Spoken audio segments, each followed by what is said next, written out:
Well, welcome to our used 2019 Kingsport 199 RK. Starting right in your back bumper here, you just have this little rod there. You're just going to pull that straight up, then you can pull the bumper out of there. Inside of the back bumper, you're going to find your sewer hose. Take note of those two ears and the adapter here to help you connect up to your sewer system. Then the hose itself, once fully extended, is about 20 feet long. We just keep it stored in the bumper back here to help keep any sort of stench out of the unit, keep things a bit fresher. And we're just going to find that little hole there, line them up and press it in, slide that rod back through. And that'll just prevent that cap from flying off on you going down the highway. On this corner, as well as each corner of the trailer, you're going to find these stabilizer jacks here. All they do is they run down, contact the ground, give it another turn or so just to firm it up, and that'll get rid of any sort of bounce or sway that you see you got in your unit right now, just to keep things firm while you're out camping. Straight up from there, you're going to find a cable and satellite inlet. Coax cable plugs into there, fires up at your TV location.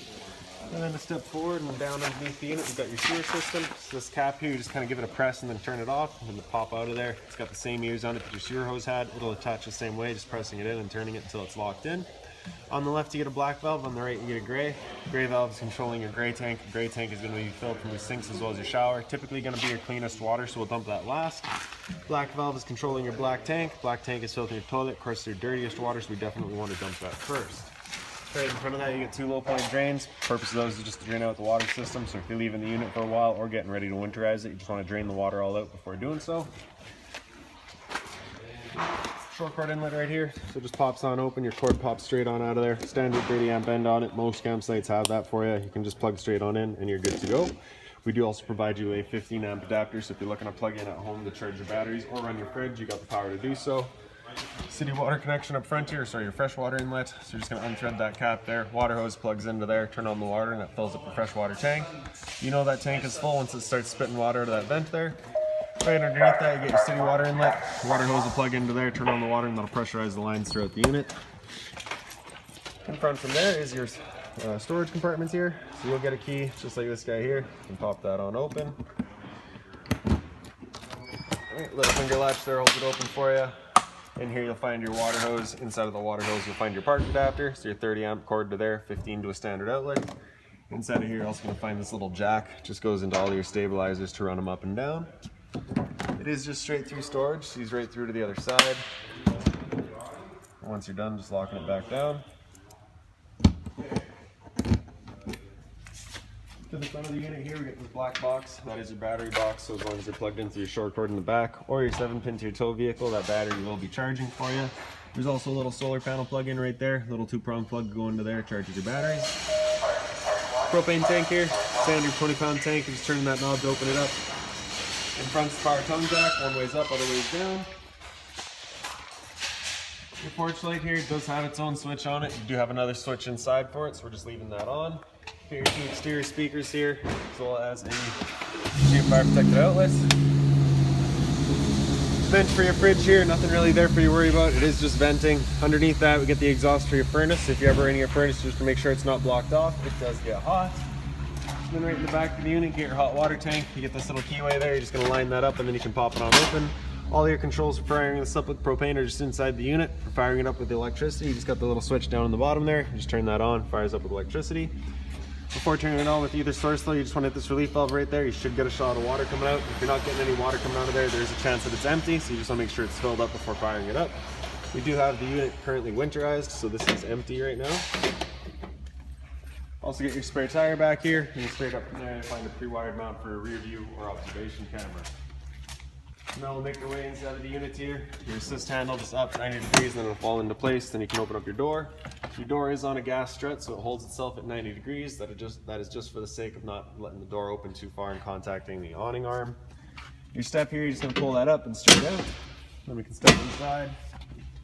As you come inside, right on the right there, you get your fire extinguisher. That's standard. Pull the pin, point, and shoot. Right on the other side here, we get your interior light or your entry light. Right on the left there. The light on the right is your porch light outside. Awning switch is right underneath that. You press and hold out, and your awning will make its way out.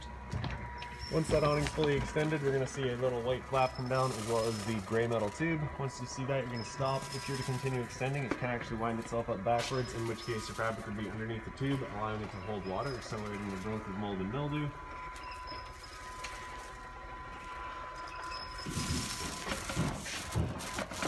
Alright, Alright, so you can just see that flap there coming down. Now if it were to start raining, it's of course going to be holding some water, so what you can do is grab either arm. You just have that little quick pin there, you're just going to squeeze them together. Then you can extend or retract your arms just to change your pitch, as it says right there. You can do the same thing with the arm up front, just because you can bring it all the way down to get yourself a bit more shade. Before bringing it back in though, you want to have them back in the middle position. Then you're going to press and hold in, and the awning will make its way back in. Again, you're just going to be watching here to make sure that your fabric goes over top of the tube. And the last thing you want to keep in mind is that it does catch a lot of wind, so once you get up to about 15-20 kilometers an hour wind, you want to bring it back in, again, just so you're not running the risk of bending your arms.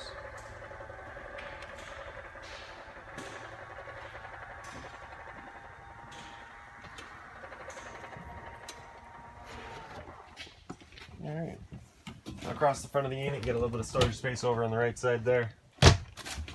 Right underneath is a little light, just on its own switch. You'll find all the lights throughout the unit have their own switches on them. Blinds throughout the unit, just kind of sit where you have them. You just got that little tension system on them. For the emergency exit here, you're pulling this red tab to get rid of the screen. Take this handle here, throw it outside, hop on out. If we pick up the bed here, you do have a couple of wooden panels. So this one here we can pick up and you get access to your front storage compartment as well as your freshwater tank.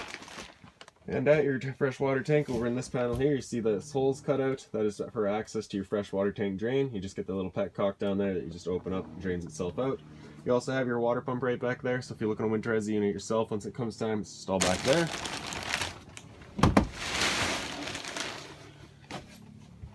Lights throughout the unit, just on their own switches again here. You also have it above the couch. Some storage here as well. Another emergency exit works the same as the other one. This couch here does fold down, so you're just taking the base there, flips on down, pop it back up. There's kind of that open storage there underneath it as well. Your dinette you can see is currently set up as the dinette. If you're to take your table here, wiggle it up and out of the legs will then wiggle out of their bases. There's a little ledge on either side that the table will then sit down onto. Take your two back cushions to fill that in, and that'll create a bed. Little light up top from there. Some storage space here. So this pouch here has all of your owner's manuals, any remotes, anything like that for the unit you're going to find right in there. Stereo right in between it, pretty straightforward. Speaker set A is your inside set, set B is your outside set.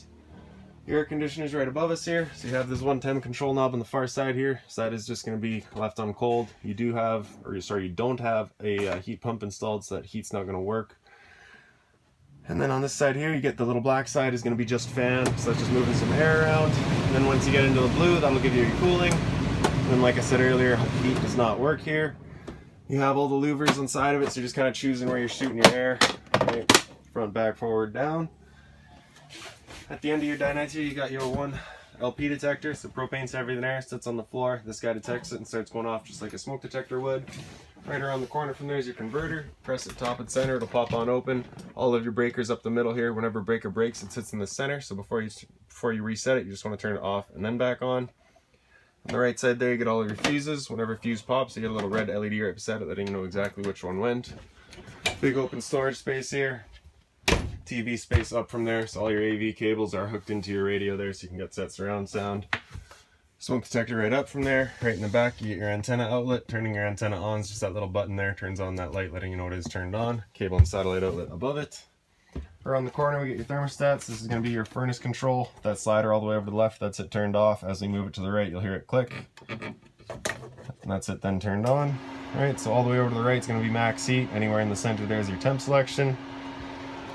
Your furnace is just right here, so it's not ducted, it's just outletting right here. So once you have that going, you might get a little bit warmer of a floor than you do up high, or sorry, other way around. So if you want to move your air around, you can still just turn on your air conditioning fan, and that'll just move that air around for you. Nice thing about it though, once it does fire up, we'll be able to see that little flame in the bottom left corner.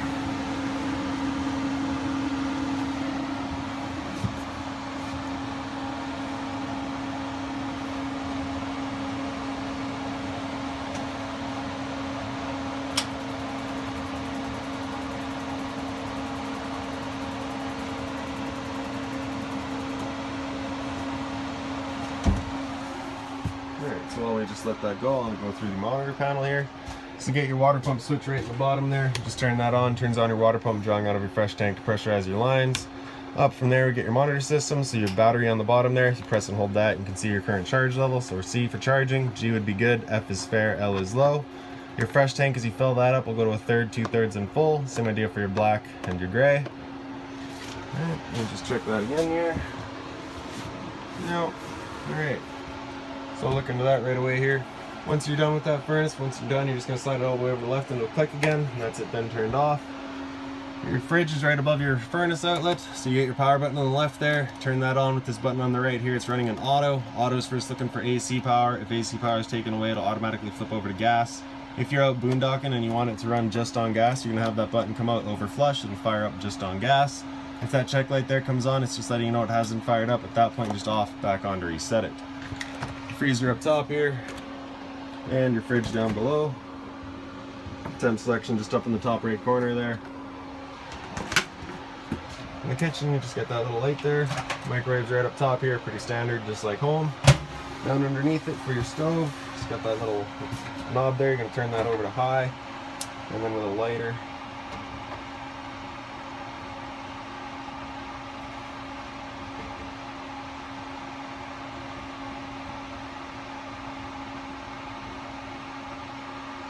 There we go. Same thing on the far side.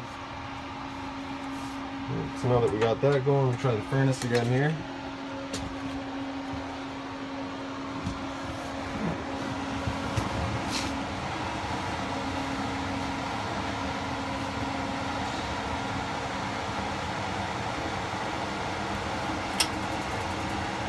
There we go. So you can see that little blue glow there. Alright, then it's all the way over back to the left to turn it off. Some storage right underneath the stove there. Those little cards here just to hold the fridge open for you, just if you wanted to air it out. More storage right underneath. Alright, just kind of wide open. Just be mindful of your propane line down there. Of course, you don't want to break that. Right in the back corner here, you have another little light. Then you also have your water heater control. So just flip that switch on, get that little red light letting you know the ignition sequence will start. Once that light goes out, the sequence is started. If that light comes back on, it's just letting you know it hasn't fired up. At that point, just off back on to reset it. It will try the ignition sequence 3 times though, so just let it have its 3 tries first. Open storage up top, as well as the drawer storage and underneath the sink. So just being mindful of your drains and your water lines there. Another little light right above the sink here. And then lastly, just into the bathroom here. Your light switch is over on the right side there. Right underneath that, you get your toilet. Flushes front and center. Open storage here. Medicine cabinets. GFI protected outlet. So test on the right, test on the left. Reset on the right. Hot and cold water at the sink, of course, and a little bit of storage underneath it. Again, just mindful of your drains and your water lines. And lastly, just the shower here. You have hot and cold water, of course. You get the little tub there as well. And simple as that. So that's about it for this little unit. If you've got any other questions on it, please feel free to give us a call, 204-237-7272.